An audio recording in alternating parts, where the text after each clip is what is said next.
If you are struggling to believe the importance of child lead poisoning prevention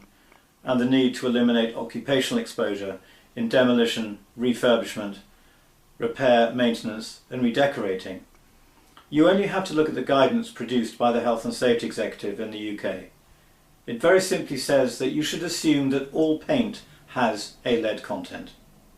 And this isn't just an issue that affects the UK, it is one of global importance. So much so that what started off in the United States in 2000 as a president-sponsored campaign week of national lead poisoning prevention every October, this has now turned into an international lead poisoning prevention week of action here in 2016,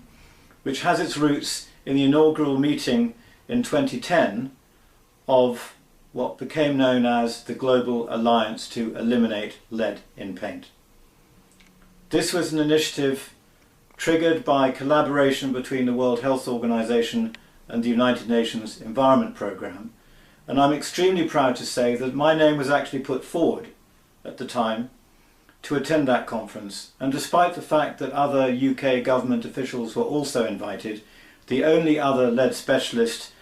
from these shores who attended that conference was Dr. Paul Dargan, a leading toxicologist with whom I have kept in touch ever since. Despite the removal of lead from petrol, lead in paint continues to pose exposure risk problems to people doing their own DIY at home and also in construction and refurbishment. In fact, only a month ago, the BBC's One Show,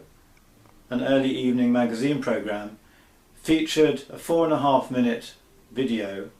on the problem of extremely high levels of lead in paint being found in everyday playground equipment in certain parts of the country, which certainly could be considered representative of what we would expect to find throughout the country. Child lead exposure is real, and it is happening today. In March this year, it may come as a surprise to many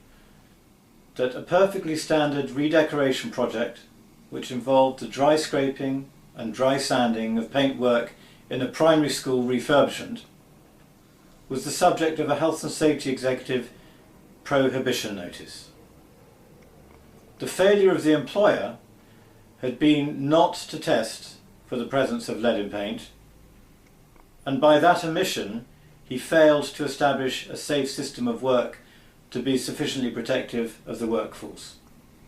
And when the details of that prohibition notice came into the public domain 9 weeks after it was issued, what was more interesting is that the similar and simultaneous breach that had occurred with respect to the requirement to protect occupants of a building with work going on around them of this kind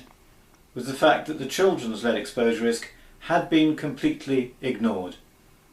And this is something absolutely which cannot be allowed to happen for the simple reason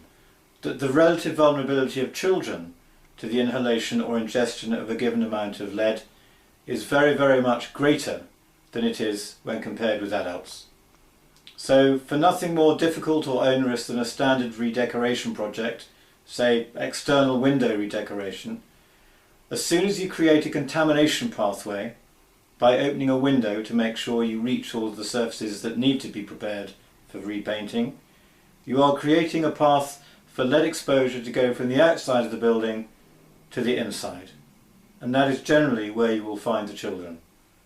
Suffice to say that for any given amount of lead ingested by a child when compared to an adult ingesting the same amount, the child's blood lead levels can increase by a factor of 25 times more than the equivalent increase in the adult. This is hugely important and relevant when it comes to the risk assessment necessary at the beginning of a project to decide how it should be carried out. Worker exposure is one thing, child lead exposure is something completely different. But the opportunity to consider these decisions at design risk assessment stage should be taken whenever possible. It could be the difference, depending on the results of the lead survey that would of course have been carried out ahead of such deliberations,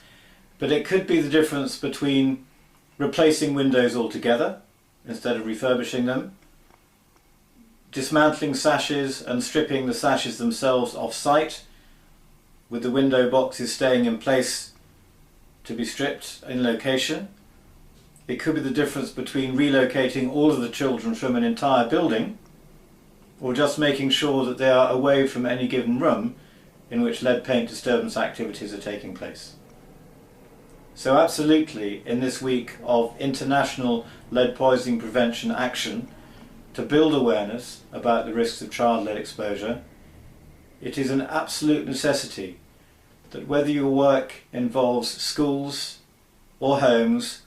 or anywhere else where children are playing or spend time,